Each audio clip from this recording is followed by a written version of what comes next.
The Scandal Sheet Podcast presents 9/11 Recollections. Part 2. The Pentagon. September 11th, 2001. 9:37 a.m. Eastern Time.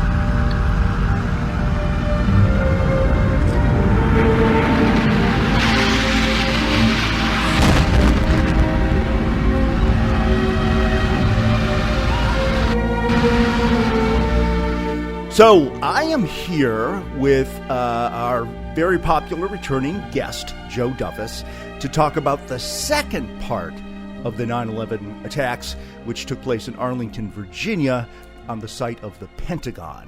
So, Joe, welcome back on this very somber occasion. Hi, Thad. Thanks for having me on. It's great to be with you again. Awesome. So before we get started, do you want to bring us up to speed on what you're up to these days? And I believe you have a podcast of your own that you are involved in. Is that correct? Well, I'm involved in one. I'm not a participant on it. Okay.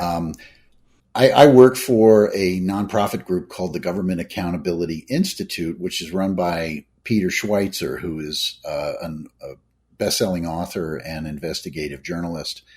And we do, as part of that group, we do a weekly podcast called The Drill Down with Peter Schweitzer, which I write articles in support of that podcast. It's always newsworthy, but it's not punditry. It's not just a couple of guys sitting around talking about politics. It's always based on the research that we do at GAI related to whatever we're talking about. So you're actually going to learn something about current events when you listen to the Drill Down podcast with Peter Schweitzer, and it's been fun. We cover a lot of good ground. Well, good. I mean, we'll put a link to it in the liner notes so that our listeners hopefully will pick up some incremental. Terrific. People. Yeah. So, Joe, you've been on my podcasts 3 times in the past, but I don't think we ever told listeners how we met 26 years ago. It's been 26 years, my friend. At the time, this would have been 1997, I guess. That's what I have, yeah. And I had been working for the past about 12 years or so for another newspaper company's Washington bureau, and I was based in D.C. in the complex of buildings that included the National Press Building, and had done a lot of different jobs. It started as my first job out of college, and I'd done a lot of different things, but had started getting more into the technical side of the business, including dealing with a satellite link that we were using to deliver our stories to our newspapers. This was prior to the internet really becoming a standard delivery vehicle, but the internet was coming in, and everybody was involved at that point in AOL, or America Online, as it was known at that time. And the newspaper industry just seemed to be very behind the times as far as taking advantage of what the internet had to offer, especially the company I was working for. So when I saw a job listing for Gannett, that big company across the river that wanted to hire and staff up to get involved in newspapers online, I jumped at it. And I interviewed with the man who was the vice president of the newspaper division in charge of business development. Right. Who put this together, a man named Jack Williams, who has sadly passed away. Right. God rest his soul.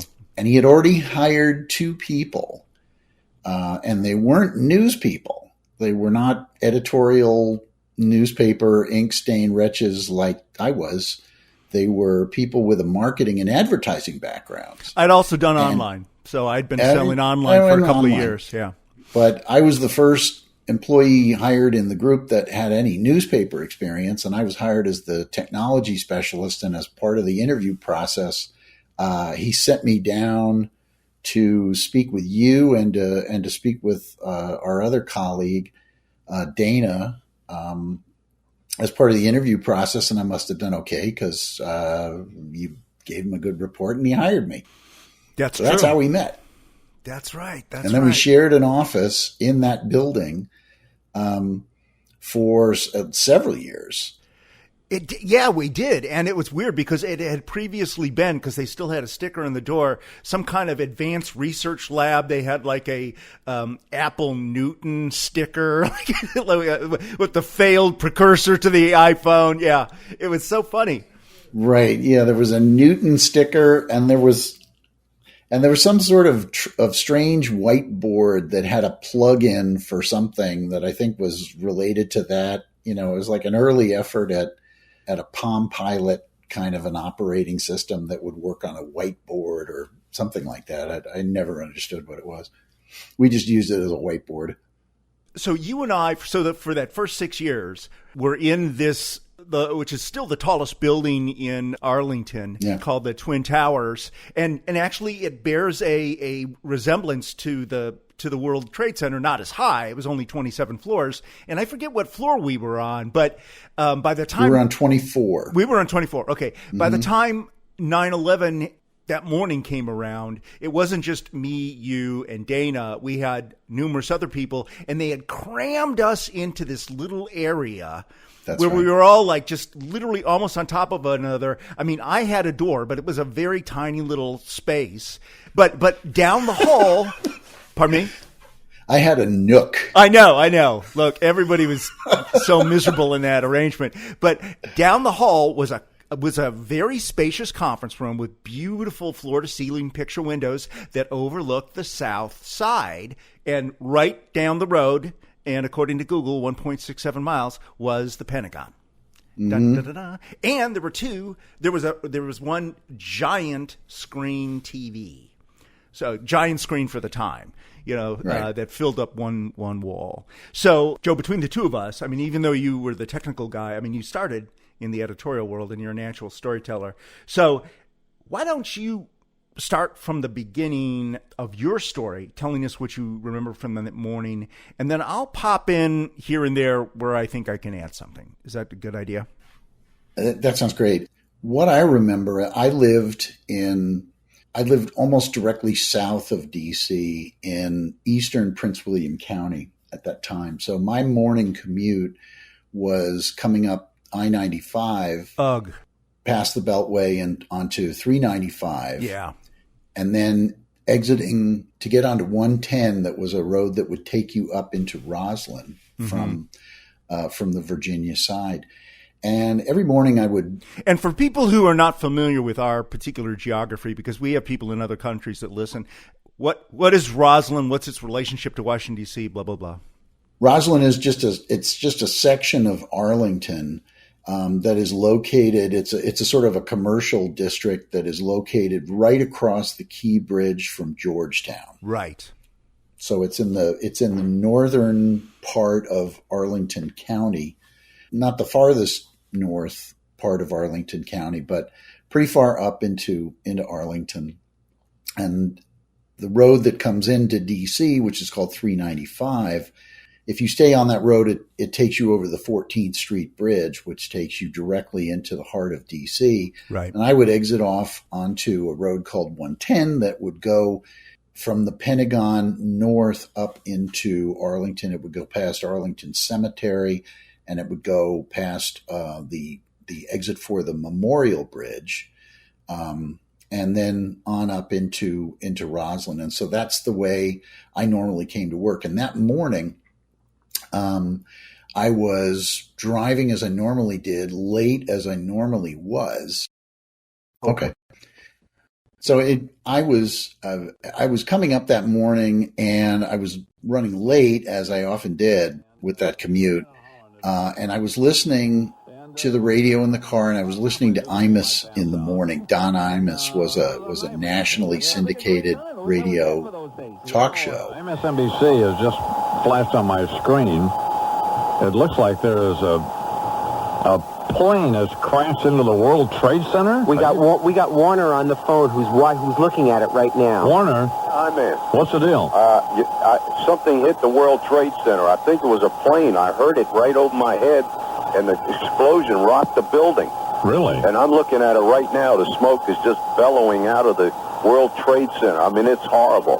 You can see the fire. You can see the smoke. I mean, it's a monster. And what I remembered is that there was a hard network cut-in to Imus's show when after the first plane hit the tower. And so you immediately cut over to NBC News that was reporting on the plane hitting the first tower. And then as I believe I was probably still on 395 when the news broke in that the second tower had also been hit. And at about that time, that was a little past 9 o'clock. I think we decided that 9:03 was when the second plane hit. So the news was probably breaking around 9:04. Right. That's in the 9:05. commission report, 9:03, the South Tower.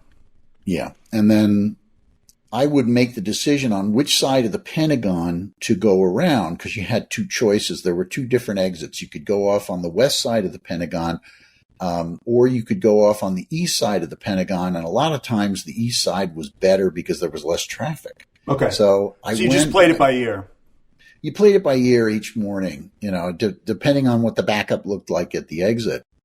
And I remember that day I skipped the west side exit and I went on to the east side exit and went around the east side of the Pentagon and got myself onto 110 and headed up. And as I'm heading up, I'm thinking to myself, it's going to be a terribly busy day because there's a ton of news that's going to be coming out of New York, and the websites are going to take a lot of traffic, and we're going to need to be very, very focused on making sure that the websites are up. I dealt a lot with the technical people who managed our websites and made sure that they were up and running and could sustain high levels of traffic. So I knew that it was going to be a busy day in the office as far as that went. Did you step on it? Like when you heard that this was going, did you hit the gas and say, fuck the police, I'm going for it? I really didn't because you couldn't, Right, because of the traffic, I guess, right? There was always rush hour traffic. Yeah. And, and at that point, this was a hellacious New York story. So I knew that, in Washington, that would mean that, there was going to be all sorts of news coming out of the Pentagon and news coming out of the White House and coming out of Congress reacting to this. That as somebody who's been in the news business, I mean, that's what you anticipate when something like this happens. So I went around the east side of the Pentagon and I drove up and traffic was still fairly heavy. And I drove up, and by the time I got to the Gannett Towers, which were right in the middle of Roslyn at the corner of Wilson and North Meyer Boulevard, by the time I got there and parked the car across the street in the parking lot where Woodward and Bernstein used to meet, Deep Throat, by the way. Yeah. I came out of the parking garage and I noticed that there were a lot of people milling around near the front entrance of our building. And our building had a couple of big revolving doors. And I walked toward the building with my briefcase and I was heading into the building and I ran into one of the people that I work with, one of our colleagues. Mm-hmm. And she was in tears. And I looked at her and I said, what's happening? Why is everybody leaving? And she replied, they just hit the Pentagon. So that meant, and I didn't even put this together really until a little later, but that meant that I missed being at the Pentagon when it was hit by about 10 minutes or so, maybe 15 minutes or so. Boy, and the way I remember it, in that conference room, you got in there, and I guess I must just have a distorted view. Because I did not get in there when the impact occurred. I heard the impact, and the two people I was meeting with, we ran down the hall and we saw the mushroom cloud rising from the Pentagon. And I thought that was almost the exact same time that you walked in the door, but you're saying no, it was minutes later. It must have been. Okay. Because it was, and that was 9:37. So you were kind of like slugging in there. Kind of bed. I know you work late. So yeah. I was always there late. Jack's not going to penalize us now. You tried to make it work. Sure. But the other thing I remembered is that, as people were running out of the building, and they'd been told to evacuate, I couldn't just turn around. I had to go up to my office, and I had to see my office. I don't know. It's just, maybe it's, being in the news business, you want to sort of make an effort to run toward the fire in some way. But I just wanted to witness. I wanted to physically see what people were running away from, I guess is the best way to put it. And so I went up, and I can't remember if I took the elevator or had to run the stairs. I think I took the elevator. Well, no one told you not to. I mean, they were operating. No one it wasn't like we were hit or anything. Right. Even though there were reports that we were hit for some reason, if you remember. Right. And I went up, and I got into the office, which, of course, was completely empty. And I just remember what? I was there. Well, except for you. Okay. But nobody else was there. And it normally would have been a hive of activity at 9:45 in the morning. And I looked out the window that faced toward the Pentagon, and we were positioned so that we looked out over the roof of an apartment complex. And then in the distance a little bit was the Pentagon. And I have a photograph that I took. I don't think I took it on the day of the attack. I think I took it the next time we got into the office, which was, I believe, the following Monday, before we actually went back in the office. Yeah, right. There was a lull there. But the Pentagon was still smoking. And, really? And I remember looking out the window and seeing, this black smoke and sparks of red coming from the west side of the Pentagon. And if I remember everything correctly, what I wound up doing was slamming my hand against the window and saying, "Mother effers." I was going to ask you if you remembered that, because you were so angry. And I recently kind of went on this Charlton Heston 1970s binge, and I rewatched Planet of the Apes, which I hadn't seen in decades. And at the very end, like, they don't they don't show you the Statue of Liberty right away. And then he falls on his knees and he pounds on the beach and he goes, "You bastards, you blew it up, you fucking bastards, you finally did it." And I'm like, that is no, I know that sounds stupid. That was running through my head while you were like pounding on the ledge or the window or whatever. You just dropped all your stuff, your briefcase, and you were just like so angry. And, and I remember talking to, I guess it was my dad a little bit later, and, he, of course, had been in high school when the Pearl Harbor attack happened in Hawaii.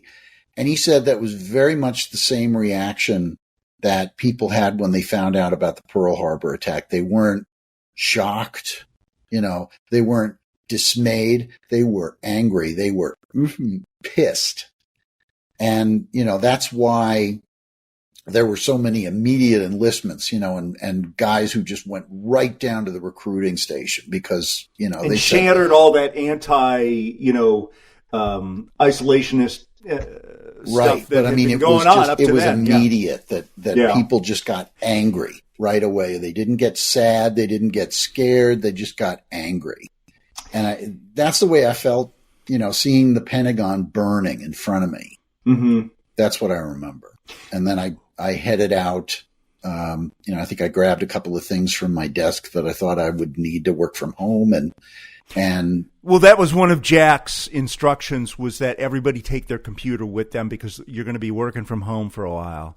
So that was one of the messages I was supposed to bring back. But what did you think it was? Because at the time, I mean, if you walked in, like you said, 10 minutes later, I mean, you heard about the towers, but they were like, okay, planes strike the tower. They had not collapsed yet. They were still, two planes hit the tower. Not a coincidence, obviously, now that it's two planes.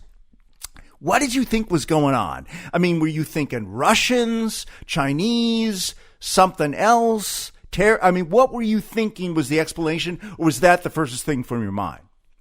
It's hard to say now, 20 years, 22 years in retrospect. Yeah. What was going through my head at the time versus what, I sort of backfilled later. And that's why I watched a YouTube video of the coverage, of the initial coverage that starts with, what I was listening to. It was Don Imus, and his crew. Right. Laughing and joking about something. And then there was this hard cut to NBC Network Studios announcing a plane had hit the North Tower. Major buzz killer. It seemed to me as though if you were following the news, you had to have known by 9:30, or before, that odds were this was a terrorist attack, not the Russians, not the Chinese, who were barely a thought at that time. The Cold War was over, right? Yeah, but I mean, there had been Supposedly. terrorist bombings before on the World Trade Center specifically, nothing on the homeland, and nothing like this. Well, I mean, there was an attack. Wasn't during the Clinton administration? Wasn't there an attack on the World Trade Center using a U-Haul truck filled with explosives that didn't go off as planned? Yeah. Some Muslim terrorists tried to knock the World Trade Center down by going into the underground parking garage. lot. The parking garage underneath the World Trade Center. So they should have known that, okay, this is a target. Because at the time, they were the tallest buildings in the world, right? So they represented something to the world, I imagine. Mm-hmm. Is that your take? And from what we know later is that they were seen as a softer target than even, say, the Empire State Building, which, was all made out of concrete and had survived being hit by a B-25 back during World War II. Oh, I didn't know that. Wow. Yeah. There was a B-25, which is a big plane. It's not as big as a jumbo jet, but it's a big military plane that was on a training flight, and it crashed into like the 70th floor of the Empire State Building, back in 1945. Oh my God, I got to do an episode on that. That's awesome. Yeah. And that was something that the news coverage even was pointing out, once they had their researchers kind of start digging around, was that it wasn't the first time a plane had hit a big, tall building, but the construction of the Empire State Building was much different than the construction of the World Trade Center, which was just a steel skeleton. It had some concrete, I think, but you're right. A lot of it was glass. Obviously, it was called the glass towers, right? The floors and ceilings were concrete, but all held together with steel girders, whereas the Empire State Building was just solid block concrete all the way up. It still is to this day. Mm-hmm. Right. But it's hard for me to remember what I thought at the time that I was looking out the window, at the black smoke and the fire that you could clearly see mixed in with the black smoke. It was probably a plane, but, could it have been a missile? I didn't know. It had just happened. Right. And the idea of crashing a plane into the Pentagon seems even a little more far-fetched than the idea of crashing a plane into the World Trade Center. You know, you It think does, about it, 'cause doesn't you're it? actually coming into the 563 ground. miles per hour, 50 feet above the ground by guys who've been trained in a Cessna. Well, we didn't know that. We didn't know that at the time. You know, all that. No, all we that didn't know that came at the out time. later, No. and you know, we had a rude awakening as far as the safety of America and the safety of, you know, of our transit systems and so forth. Right. It was.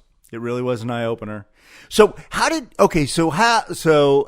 you get home? I mean, you and I parked in that very same parking garage, and I think they charged us like $50 a month to even have the privilege to park there, didn't they? It was like one of the things that pissed me off. But anyways, like, hey, I'm working there and they're making me pay these guys. But anyways, how did you get out? Because it was like just such a brutal trying to get out of there, because everybody, like you say, that particular area was just like all office buildings and stuff like that. And the advantage of Virginia was, like, in DC, had all these height restrictions. So offices had to be, you know, there was only, none of them could be higher than the Capitol, or like there was some other thing. And in Virginia, they could be big. So there wasn't that restriction. So there was a lot of people working there, and they were all evacuating, trying to get out of there at the same time. And there were reports on the radio. You know, I turn on our, for listeners, there's an all news radio station that's probably the biggest radio station in our area called WTOP,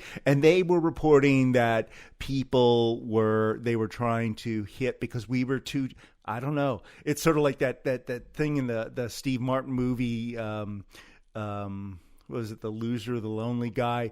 The Jerk? The Jerk, right. Remember the guy, the assassin randomly selects him from the phone book and then tries to shoot him. And no matter where Steve Martin goes, he's hiding behind cans. And he goes, he hates cans! So it was like, okay, well, they must hate towers. It was like 2 towers.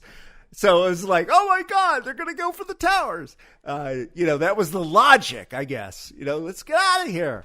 But it was kind of, I mean, did you get out? It was a shit show out there. It was awful. And it was awful for 2 reasons, at least 2 reasons. Number one, because everyone was sent home at the same time. Right. You know, so it anytime you do that in the Washington area, you're in for a bad scene. And that was certainly true in Northern Virginia at that time. And so my drive home, which if I ever did it with no traffic whatsoever, I could make it in about 40 minutes, maybe 45 minutes. Holy moly. Without any traffic to speak of. That's when you were in Dumfries? Yeah, in eastern Prince William County. Okay. That's a commute, dude. I left work or left Roslyn at about 10 o'clock, probably, maybe a little past 10. By the time, you know, I got back downstairs, got back to the car, got out of the parking garage and started to, you know, follow all the other cars that were going the same way. It was probably 10:15, 10:30. And I checked with my wife to find out what time I came home that day. And she said, you didn't get home until close to 4 o'clock in the afternoon. Holy So that would have meant, moly. you know, 5.5 hours of sitting in the car, listening to WTOP, because it's not like we were, you know, streaming stuff from our cell phones. No, we had not our then. very first cell phone. And But they were cellular like so reception primitive. They were like when Jack gave them to us, they were like, you know, the flip phones. There was nothing to them except, I mean, I guess you could do a text, but well, mine was a Nokia. It was a Nokia phone that was, you know, not even the flip phone. We hadn't even gotten to that point yet. It was just with the Nokia, little antenna that extended on the side. Well, it didn't have the extending antenna. It just had a sort of a short, thick, stubby antenna. Okay, I know of what you're it, talking about. Yeah. with a little green screen. And I suppose you could have texted, but and that was before they gave us years before they gave us Blackberries, right? Jack gave me his old Blackberry. Yeah. So, and what I remember is that, you know, I got the hand-me-downs. If you had had a BlackBerry that day, you could have communicated with other BlackBerry users, because BlackBerry used a different system for its own internal messaging. But the cell towers were completely overwhelmed because everybody was trying to call home, and you couldn't even place a call. Tell everybody they were on the road. Yeah, yeah. So I was demon dialing my wife, trying to let her know I was okay, and I was on my way home, and I assumed that she probably would have picked up our eldest son, who was at a local daycare. But I found out she had been mall walking, which was just becoming a thing then, where she went to the Potomac Mills Mall, which is a big shopping mall down here in Northern Virginia. For exercise, you mean? Like groups? Yeah. Okay, gotcha. You sort of speed walked your way up and down the hallways of this big mall. In air conditioning, so in air conditioning makes perfect sense, and she was doing that with our then 5-month-old second son. When she saw people suddenly like converging on stores that had televisions in them, and she saw all these people crowding around the TV, right? And wonder what was going on, and they went over and they started talking about the World Trade Center having been hit, and she heard a blood-curdling scream from another woman as the plane hit the second building, because that was shown live on TV. Right. By that time, every camera in the world were trained on the South Tower, right? Yeah. All the cameras were pointing straight at it, and then suddenly you just saw this red fireball emerge from the backside of the building. I remember seeing that much later, because in the car you're just kind of helpless, trying to demon dial somebody on the phone and not getting through for an hour or so. You actually had enough gas to be on the road for 6 hours? Yeah. Wow. Yeah. Lucky you. I mean, so many people run out of gas. At least I had enough gas. I exactly. remember that people were getting off the highway and clogging up secondary routes because they thought they'd have a better chance of getting out that way, and I did that too. But it was no better, and it probably, if anything, lengthened the amount of time that it took me to get home. But it's just the problem was you felt so helpless because you're just sitting in the car, you have the radio on, so you're listening to them kind of piecing together what has actually happened and separate the rumors. There was a rumor about a car bomb near the State Department that was going on for a little while. Yep. And we found out later about the White House being evacuated, and that the plane that crashed in Shanksville because the passengers overpowered the hijackers. That plane was probably bound for either the White House or the Capitol. But we didn't know any of that sitting in our cars that day. We just knew that they were sort of struggling to piece everything together and keep track of what were essentially three different stories: the story of the World Trade Centers collapsing, the story of the Pentagon getting hit, and the story of the plane crashing in Shanksville. Right. I mean, I guess in conclusion, it's been like you said, 21 years or 22 years. It's what were you when the presidential 9/11 commission came out with its 585-page report? Were you satisfied with those findings?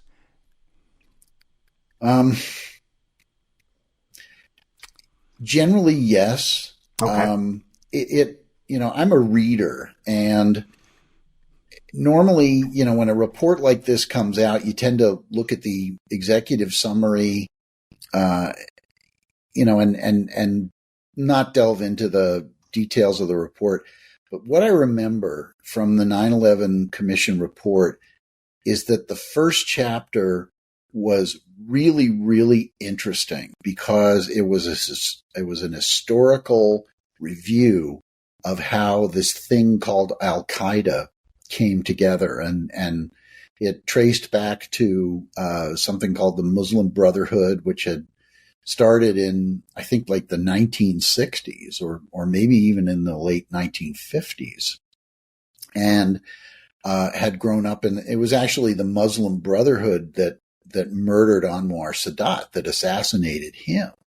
And these were Muslim extremists, Muslim fundamentalists who resented any move toward westernizing in Middle Eastern Arab countries. But that first chapter that kind of took you through the broad strokes of the history of that movement was really, really interesting stuff. There's a lot of speculation and some conspiracy theories that have come up later about the temperature necessary to melt the steel, and was it I've never had any time for that sort of thing. To me that is ludicrous, and it asks you to ignore your own senses, and it asks you to ignore your own intelligence. So I never really paid much attention to any of the conspiracy theories. The only thing that I think the 9/11 report kind of soft pedaled, although even then I don't think it did initially. I think later there was more of an effort to do this, is to minimize the involvement of Saudi Arabia in it, because Saudi Arabia was our one Arab ally in the region, and I think people, particularly and the supposed hijackers were Saudi Arabians, weren't they? That's right. I mean, it was a large number. It was like 15 out of the 19 or something were Saudi citizens. As was Osama bin Laden. He was a Saudi too, right? Wasn't right. he even in the line of princes? Maybe sort of a junior line? No, he wasn't in the line of the royal family at all. Oh, he wasn't? He was the son of a very wealthy construction mogul in Saudi Arabia and throughout the Middle East. But he wasn't nobility. So no, he wasn't nobility, but I mean, he was raised in privilege, and he was raised in wealth. He was raised to take over his family's business, and he turned his back on that as part of his fanaticism. But the Bin Laden construction company, did work all over the Middle East, and you found out about that stuff too if you took the time to read the 9/11 report and some follow-on stuff about Al Qaeda and about this horrible this horrible set of tragedies. There's a great book that I read after it came out. It's called The Looming Tower. And that's a very, very good, longer history of not only the Muslim Brotherhood and the birth of Al Qaeda, but also the search for the terrorists and the perspectives of the FBI and the CIA people who were trying to put pieces together in the weeks and months before the attacks happened, because, as anybody who's in the intelligence community around here will tell you, they knew that something was coming. They had seen enough chatter, and they'd seen enough signals that anybody who was paying attention in the intelligence community and had access to signals intelligence knew that there was something coming, but they had no idea what, they had no idea when, they had no idea where. But that book does a really good job of telling the story of what it was like, trying to piece all this together, both before the attack and then going back after the attack and figuring out how it happened.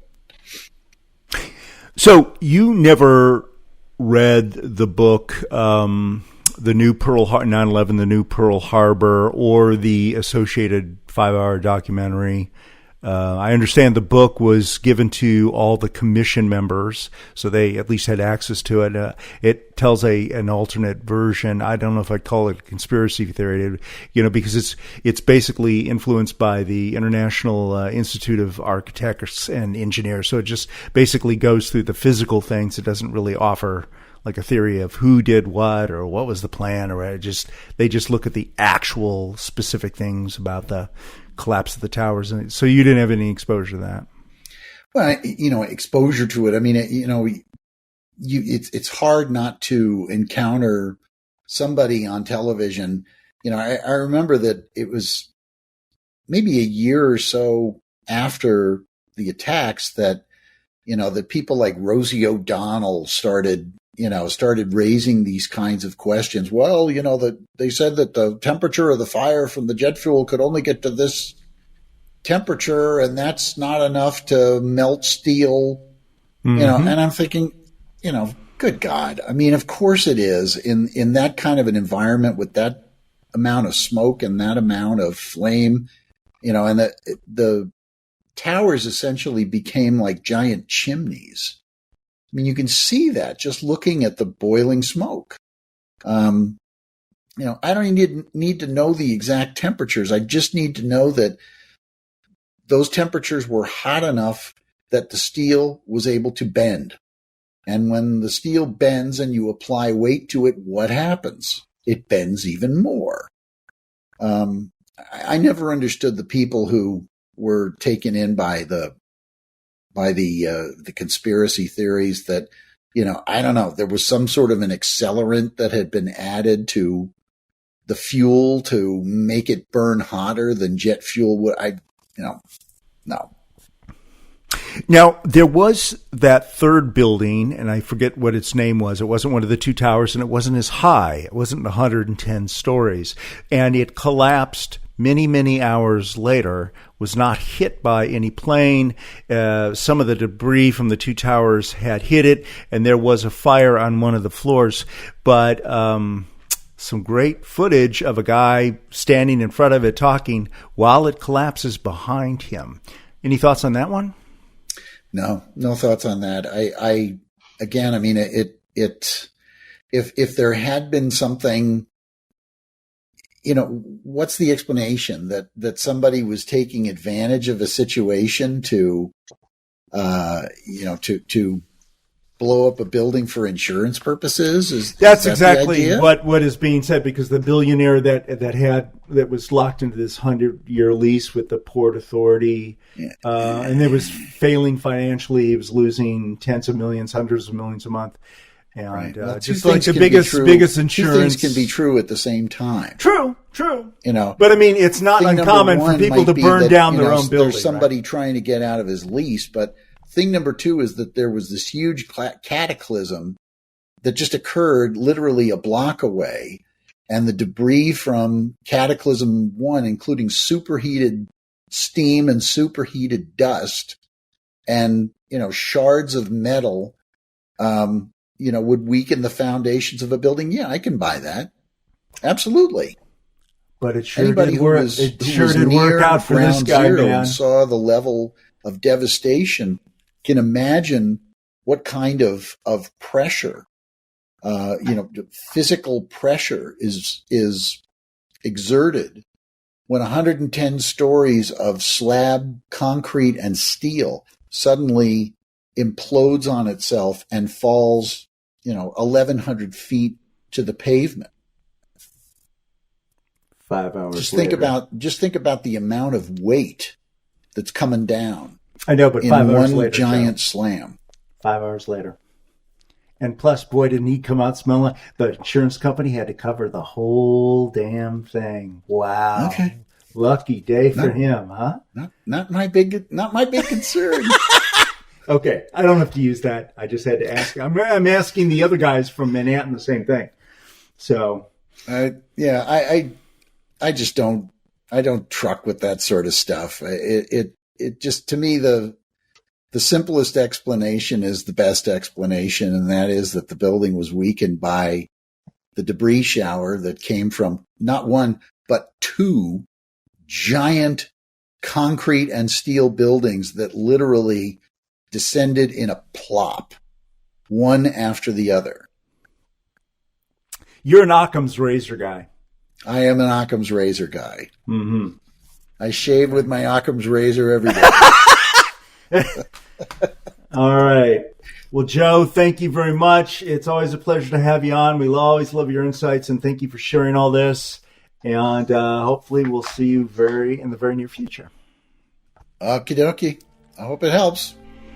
Our thoughts and prayers go out to the survivors, family, and friends of those who were lost that morning 22 years ago. We also want to remember the first responders and site workers that, due to poor protection, became very sick and even died in the months that followed. If you like our work, we'd be honored if you subscribe to Scandal Sheet on your favorite podcast platform and share it with your friends. You can reach us online at scandalsheetpod.com, Facebook, or Twitter, or just send us an email to contact@scandalsheetpod.com.